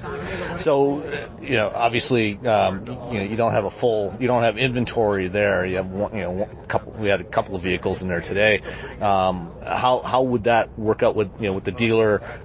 Bring a Navigator to or whichever model to that customer to drive to go take a test drive? Or? Yeah, so right across the street in this particular location there's a parking garage, and so the dealer has reserved a couple of spots so that they can store vehicles there and do exactly that, test drive. If the client decides right then and there, well, I want a Navigator, but I want the blue one, the dealer has either off-site storage or back at the main store, the blue one that he then can go and get and bring back to the boutique and make the delivery there. We don't make them go back to the main store. Everything is done right there. So how many of these boutiques do you foresee potentially opening up over the next few years? Yeah, it's a great question, and as our retailers are looking to redesign their existing facilities, we're talking to them about these types of boutiques or other ways of doing business and showing people or showing our clients kind of a different retail experience. So it's hard to say, but based on the success we've seen so far, more of our retailers are starting to say that's an interesting model, because if you think about it, they can have their service off-site, so it's lower cost. They can keep their inventory off-site as well, so lower cost. So it helps them manage their business as well. And again, they're in the heart of where natural traffic is. It's not like they've got to do a lot of advertising to say, come to Sanderson and Scottsdale. The natural traffic is there every day. Right. One of the interesting trends I've noticed in the recent Ford and Lincoln monthly sales reports is they've continued to mention the increase in the number of factory orders from customers, which is kind of quite a pivot from the traditional way of buying cars here in the U.S. in particular, where traditionally most people just go to a dealer, buy something out of inventory, buy something out of stock, and drive away the same day, as opposed to in Europe, where there's a much higher percentage of vehicles that are custom ordered, built to order. With that in mind, and and obviously a lot of this has been driven by the lack of inventory because of the chip shortage. Right. Do you see that as becoming a permanent trend and a permanent shift in the way we buy cars in the U.S.? You see this kind of playing into that, working with that trend? Yeah, so we started on the Lincoln side, the order process last summer. and we have seen every month an increase in those orders, month over month, which to me says, okay, customers are starting to really understand that this may be the future. As the chips come back and, we have more opportunity to build more vehicles, I think what we'll do is try to manage that production better, because it helps us from a cost standpoint and it helps our retailers from a cost standpoint. What we'll need to do is make sure, though, that when that client places the order, we have a system in place where they're constantly being updated. And right now we have one. It's working. We've got to tweak it a little bit, but clients are accepting of it. I think a lot of people are like, oh, okay, so I really can order something very specific to what I want, versus, to your point, just going out and picking the blue one or the red one. Yeah. Well, I want the blue one with, or more likely the gray one or the silver one or the black one. Right. Yeah, exactly. Because I think that's one of the downsides of the system we've had, is dealers tend to order the monochromatic colors because they're easy to order. Hopefully, if more people are factory ordering, they'll start ordering more bold colors. Yeah, exactly. Way too many monochromatic vehicles on the road. Yeah, exactly. So, I think, and it's been, you mentioned, people being able to monitor, where their vehicle is in the build process. I noticed this morning a couple of people posted on Twitter, people that had ordered F-150 Lightnings, got their first update. Their truck's been scheduled, for April 18th. Week of April 18th build. Yeah. People getting very excited, and of course, the same thing was happening last year with Mach-E and Bronco. Right. And so I think that seems like that's something that helps keep people engaged and builds the excitement. Absolutely, it's not only for the customer, but also for the retailer too, because it's really important for them to keep engaged as well. So the customer sees it, and the dealer sees it as well. So that makes we're really pushing our sales consultants to stay engaged with them. So just take the order and then wait till it shows up. Say, hey, did you get your notification? It's really exciting. We're marking it on the calendar. This is where we think when it's gonna come in. So it keeps everybody engaged and creates that excitement. Yeah, I know my next door neighbor. He ordered a Maverick last October, and he was really excited when he started getting the notifications that his truck was scheduled to be built, and finally got it first week of January. Oh, cool. With this kind of shift in the purchase model here in the U.S., and you mentioned better balancing production and demand. It seems like one of the things I think consumers and car buyers in the U.S. have gotten used to is they're a little patient. Inventories build up a little bit, start getting some discounts. Sounds like maybe that's something that might be a thing of the past, or hopefully a thing of the past for you guys going forward. Yeah. I mean, obviously, we don't want to discount our products, and to your point, if you overbuild, then yes, you naturally have to do that. So yeah, the orders will definitely give us a better insight in terms of the supply and the demand. When we talk to, call it younger, more customers, they don't want to negotiate. They just want to know what the price is. And if you look at some of the new entrants, the Teslas, the Rivians, the Lucids, they're not negotiating. It's just the price is the price. Yeah. And if you look at their sales results, you kind of have to look at it and say, well, how can they do it? Yeah, well, I mean, you can go back 30 years to when Saturn launched. Right, and that was exactly. a big part of their model was, no haggling on the price. This is what you paid, and people loved it. Right. Because I think a lot of people do get stressed out about that whole idea of going and having to haggle over price and thinking they overpaid. Right. Well, particularly in the luxury space. I mean, I don't know of many situations where you can call the Four Seasons and negotiate your price, or go to a jeweler and say, I want the Rolex. Well, the price is the price. Not right now. Thank you. So it's, think of other luxury brands. There's not a lot of negotiation. You go to Versace or Chanel, nobody's going in and saying, oh, I see you have two. Give me $500 off of that one. Yeah. So, one of the other things that I think that car makers are going to have to start dealing with in the coming years, or actually I think it's probably overdue already, is helping to educate consumers on the technology in their vehicles. The new Navigator is the first Lincoln with the Active Glide hands-free driving assist system.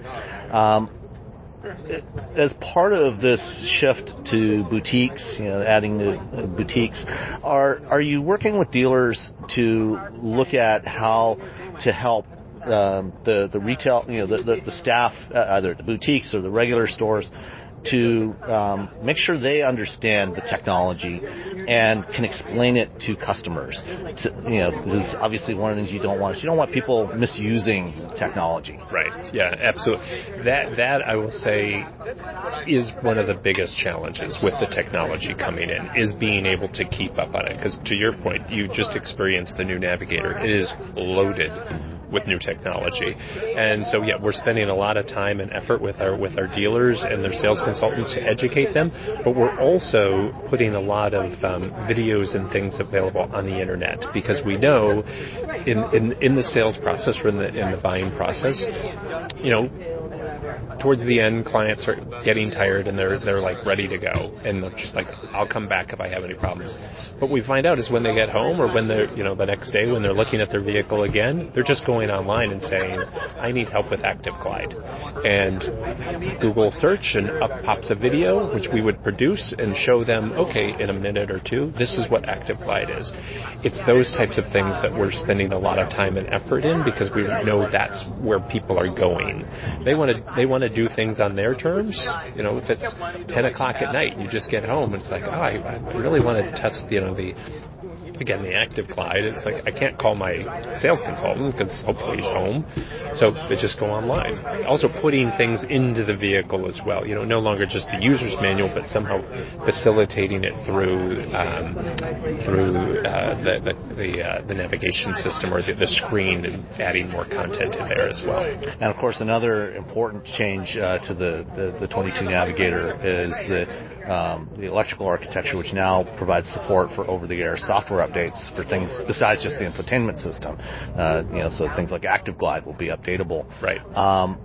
How is Lincoln handling that with dealers? Because in the past, when you wanted to update software like that or do a warranty thing, customers would have to take their vehicle into a dealer to have that done. Right. And actually, part of the reason I asked this is just yesterday I saw a story in West Virginia.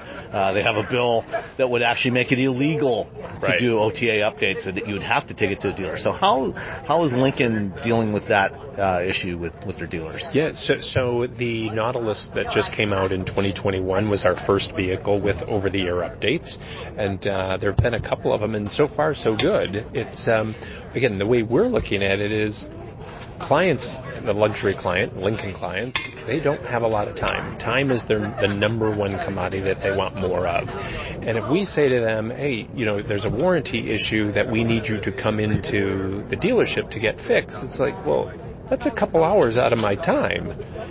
So it's a software issue, so why can't you just send it over the air, and then at any time, day or night, and everything's resolved? That's what people want. So it'll be interesting to see what happens in West Virginia. What do the people want? Right. Okay. Anything else you want to share about what Lincoln's doing and the direction the brand is going over the coming years? Yeah, so I just go back to, we're celebrating our 100th anniversary. And if you look back at our past, there were some amazing things that this brand did. And as we look towards electrification, to our earlier discussion about the design and the interior and things, I think it's just going to, the next 100 years are going to be even better than the last 100 years from a Lincoln brand standpoint. All right. Thank you, Mike. No problem. Always great to talk to you. Yeah, thank you, Sam. All right. We got one more thing to talk about before we get into the Q&A. That is Rivian. Rivian. Did you happen to follow the misstep. What happened this year? Good gravy, Rivian. Yes, I was following it, and I was on vacation a good chunk of the week, and still as I was checking things, I'm like, what are you guys doing? Stop. It was, so pricing. I was actually, I got a briefing under embargo beforehand, before they officially announced it. And two things going on here. First of all, the current setup that they have on the Rivians, the quad motor setup. So you've got an individual motor for each wheel. The motors are not in the wheels. They're mounted inboards, but you have one motor for each wheel, so you can control them all individually and do all kinds of cool things with that. And it's got over 800 horsepower. Rivian doesn't make those motors. Those motors are supplied by Bosch, major supplier. And obviously a quad motor setup, is fairly pricey. They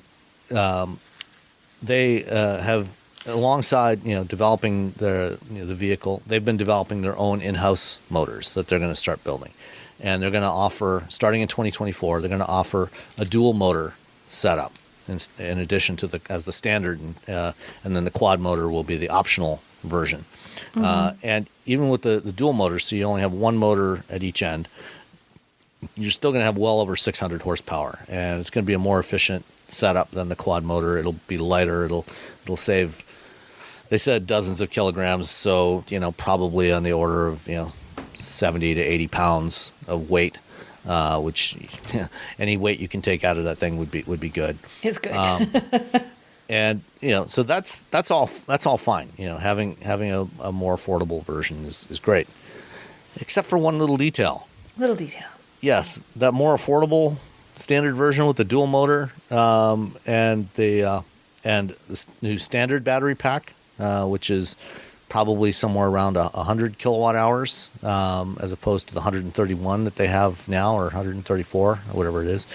That is actually, they announced that is going to be priced at the same price as the current quad motor mid-level pack. What? So starting at $67,500. The versions that they have advertised up until now, the prices are going up by, depending on which trim level, anywhere from $12,000 to $20,000 more. And the best part was... anybody that hasn't actually gotten their Rivian yet, that has pre-ordered and configured, at whatever they were going to be price it subject was. to that price increase. Yes, because we haven't gotten your vehicle yet. You're going to pay that increase. Yeah. So it took them, I think, about 18 hours to reverse their decision on to that. backpedal. I think they got a lot of angry emails, a lot of angry calls from customers that had already placed their orders. They had configured their vehicle, they were in the queue, they had paid their down payment, and they were now saying, if you're going to make me pay $12,000 or $20,000 more for this truck, no, you can keep it. I'm canceling. Yeah, I don't know what they thought. I can see making a change where you look at your business, the business case for something, and you say, okay, going forward, if you do this, this is what you will pay. Okay, well, I haven't bought one yet. I know that going. Tesla does that all the time. Right, Other manufacturers do it. Exactly. Things change, conditions change, the market changes, whatever. You change your pricing, But like, hey, I know you ordered this 6 months ago, but actually we're going to charge you more. No, that doesn't fly. That ticks people off. It just way to make your fans who put money down and were like, I want to buy your car. I'm going to be one of the first people to own a Rivian. You're like, and then they, no, you can't do that to those of all the people to do that to. You just did that to your raving fans. Not smart, not clever. Nope, not at all. But at least they backpedaled. I give them credit for thinking we're going to do this. They responded quickly. Right. And then going, oh my God, we made a horrible mistake. Fix this, CEO, say something, apologize, make this better. And they did, know? So I give them credit for that. RJ Scaringe, the CEO, came out less than 24 hours later with, and announced that, anybody that's already ordered theirs, they will get the original pricing. New orders will be at the higher price point, which, is... even that's going to be a challenge for them because they're still slowly ramping up their production rates. They haven't delivered. I think they've delivered a few thousand trucks now, but they're they're behind. Yeah, they're behind, and they're now starting to face competition. By next year, they're going to have multiple competitors in the marketplace, which is going to make it harder. And I do, and I'm just reading the actual statement from their CEO, and I really give him a lot of credit for how he acknowledged it. What they did we wrongly decided this. We failed to appreciate, how you viewed your configuration. While this was the logic, it was wrong, and we broke your trust in Rivian. Like, he gets it. Like, we screwed up in a way that and he just admits it. We did not see it that way. We totally did not see the way that the customer saw it, and we acknowledge that we screwed that up, and we're sorry. Like, that's it wasn't, well, we've reconsidered and think that, nope, it's like, he flat out, we screwed up, we're sorry, we're fixing it. Yeah, no equivocation about it. Yeah, no, it's like, this is why we did it, and it was the wrong way to do it, and we're sorry. Yep. All right, let's answer some listener questions. Let's. So Mike Enos asks, obviously it seems trivial compared to what's happening in Ukraine, but do you see any long-term impacts to the auto industry from the Russia sanctions? How about EV and battery supply chains? I feel like the Russian sanctions are going to affect a lot of different things, and I think honestly we're so early into that. We're so early into it, and you don't know how long all of this is going to last. Yeah. The primary first order effects of this are actually the two main areas that are going to be impacted most directly by this are palladium prices and chips. Chips again. Poor chips. Yeah. They're never going to catch a break. Russia has for some number of years now has been the world's largest supplier of palladium, which is used extensively in catalytic converters, along with platinum and rhodium.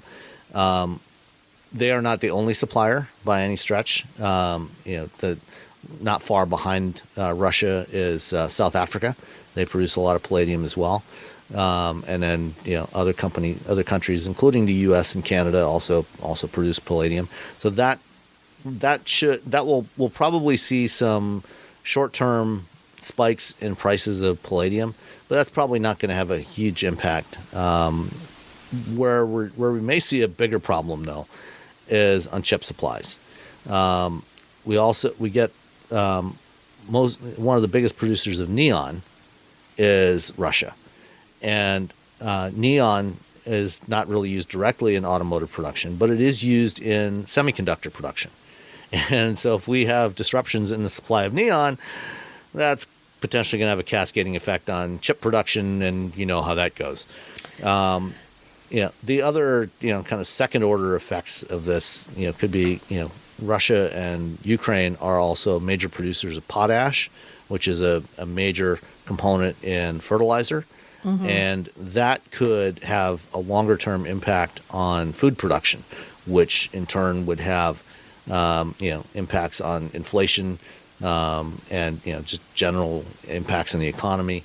Also, the loss of supplies of oil and gas from Russia could have, we're already seeing prices at the of pump. gas There's your big spiking here. So that's the other major effect. But in terms of EV and battery supply chains, the big one is just going to be on the chips themselves, not so much on the batteries. And I do think everything you said, you're spot on, Sam. And I think that, it's hard to say how long this is all going to go. We don't know how long it's going to take for the situation to, resolve or how it's going to resolve. So a lot of it depends on that. And I mean, it's only been, a week ago Thursday? So we're just over a week that this whole thing kind of went to heck in a handbasket out there. So depending on how it all plays out and how long it takes to play out, there's still a lot of question marks. It's still very in flux. I mean, it's only been, like I said, a little over a week since things really went sideways. So we'll have to see, the impact, if it can be mitigated, if things resolve more quickly, or if it's going to make it worse, depending on how they resolve. Yeah. All right.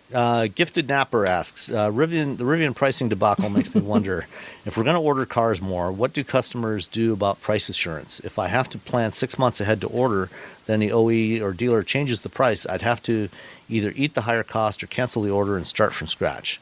And I think, this is one of the things, we talked about both Rivian and Ford earlier.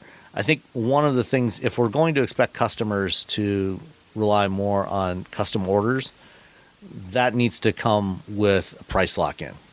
You can't expect customers to do that and then change the price on them. Yeah, and I think that would be something they're going to have to just come out. It's going to have to be locked, because if you know that that's, you can see it in how the reaction the public had to the people who had pre-ordered Rivians. If you're going to order something, and it's not like you're ordering a, $1,000 living room dinette set, living room sofa set, you're ordering a $30,000 car. You can't suddenly be expected to pay $5,000, $10,000, $15,000, $20,000 more for that.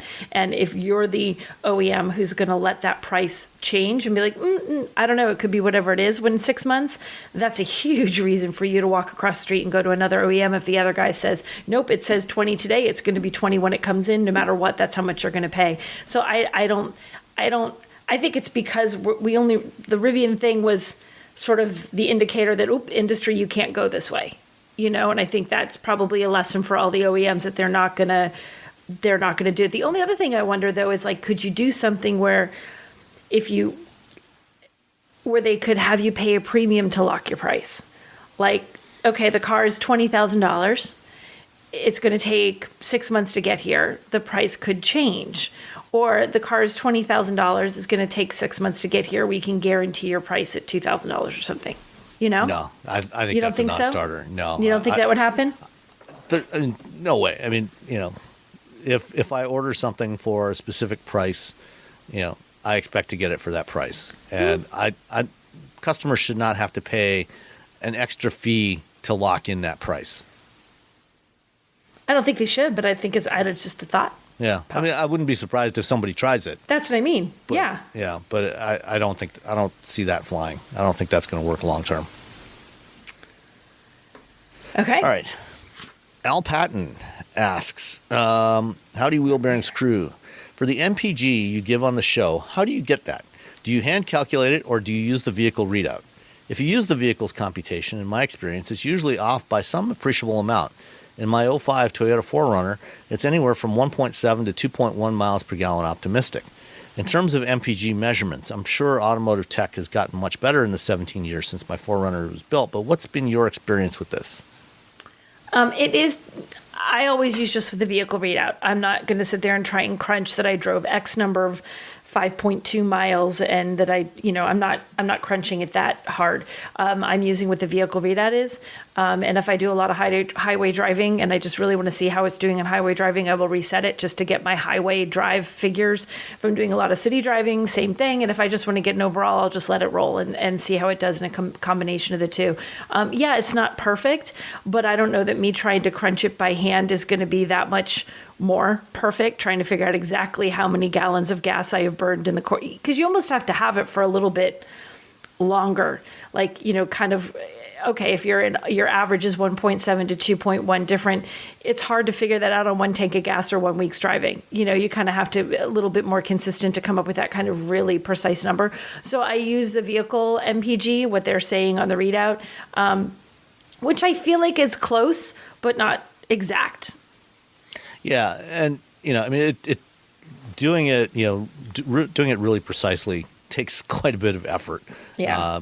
To make sure that you're putting, you're filling it up exactly the same way, getting it to the same level, figuring out exactly how much gas to put in there. I have at various times, done that and tested it, to make sure. And what I have seen is that, over the last 7 or 8 years, they have gotten much more accurate than they used to be. In the past, they did tend to be a lot more optimistic. Every once in a while, I will double check just to be sure, and they're usually within a half a mile per gallon one way or the other. So, I think that these days, if you're doing it with modern cars, it's usually pretty close. It's close enough, that the variability you get from different weather conditions, different driving conditions. Right.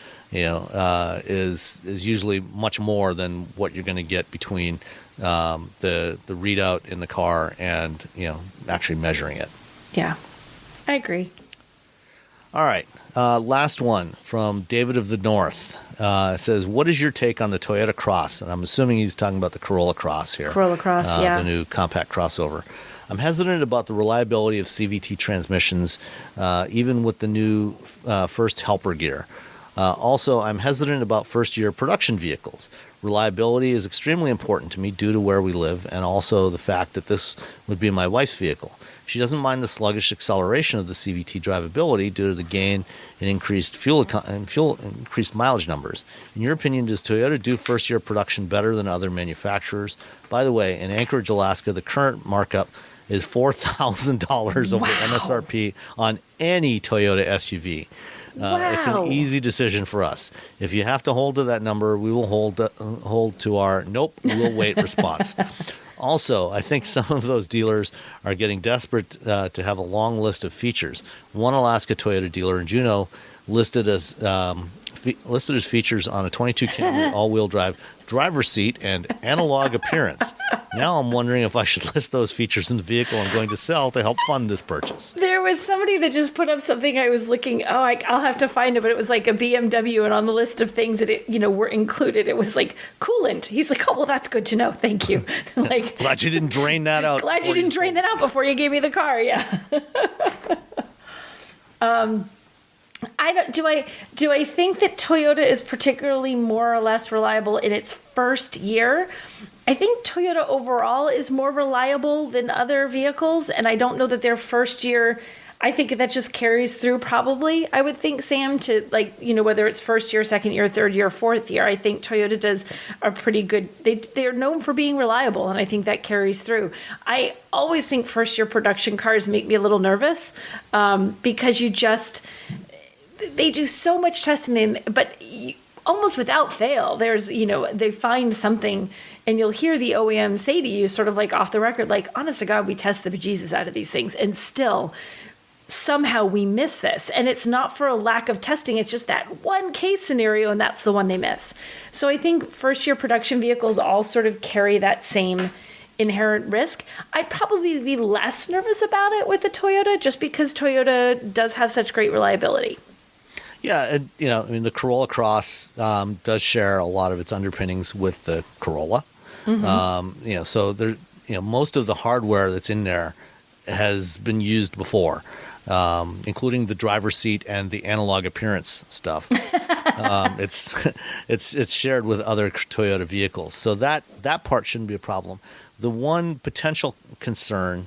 Also CVTs, modern CVTs are generally pretty good. I don't see that as being not the kind of issue it would have been 15 years ago. Right, I would agree, Sam. The CVT doesn't make me nervous at all. Yeah, the one potential concern here is that the Corolla Cross is coming from a new factory. It's the first product out of the new joint assembly plant that Toyota and Mazda have in Alabama, where they're also building the Mazda CX-50. So that may be an issue, but probably not. I mean, Toyota, as you said, Toyota is pretty good at dotting the I's and crossing the T's, mm-hmm. and getting all that stuff sorted out before they ship vehicles to customers. Yep. So I'd be comfortable buying it, even in Anchorage. Now your name, David of the North, makes sense. You're in Anchorage, Alaska. Wowza. Yeah, that's north, all right. That is north. Much farther north than we are. All right. Well, thanks, everybody. That's all we've got for this week. And we'll be back next time. And hopefully Robbie will be feeling better. The whole crew. As well. Yeah. Bye, everyone. Bye.